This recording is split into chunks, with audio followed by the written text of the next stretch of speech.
to move to the question and answer period, and each of you will have 2 minutes to answer the 9 questions that have come in from voters around the county.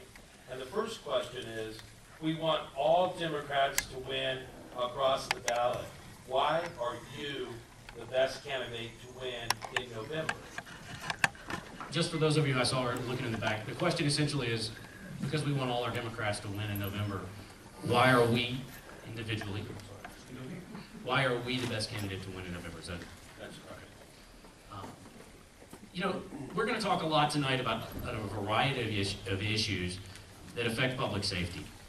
What we're talking about is having a sheriff who is a leader in our community, who understands our issues, and who can connect with our community better, or as well as or better than anyone else. That person is our best advocate, not only for our deputies, but also in Santa Fe, also in Washington. So let's talk about why that matters.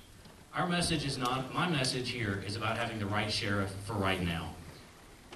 While the Republicans are on the other side, fighting and arguing about how they're going to keep their gun control, how government out of gun control, and how law enforcement is going to respond, they're continuing the same process that they've used for years here in Bernalillo County.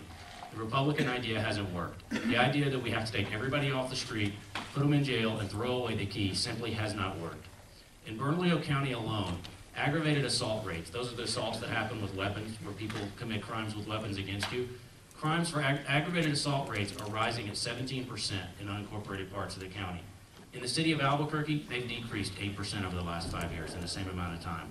That tells me that something we're doing in the Republican idea that we're going to take everybody and put them in jail and throw away the key simply isn't working. And it doesn't work because we're not holding everyone else and the other partners in our system accountable. I crossed the line, what's the thin blue line, so to speak, in the last couple of years, from law enforcement as a traditional standpoint as a police officer, to go to the district attorney's office, to apply my graduate work in criminal justice for New Mexico State, to the criminal justice system on the other side, in the courts and corrections, to figure out what we can do to try to be sure that the programs and the initiatives that the sheriff is working on are applied and adapted by the courts and by corrections so that we have some real results. We've seen real results. When the budget issues hit Bernalillo County and hit our DA's office, I wrote grants that brought us $1.25 million and 12 new jobs to the DA's office to continue programs that were important. Methamphetamine prosecutions and border-related violence programs. People in Bernalillo County understand that that's the way we solve problems, that bringing people and including everyone at the table to solve those problems is the way to go. That's what Democrats are about. That's why we need a Democrat in a position that's so critical of public safety. That's why I am going to be your next sheriff in Bernalillo.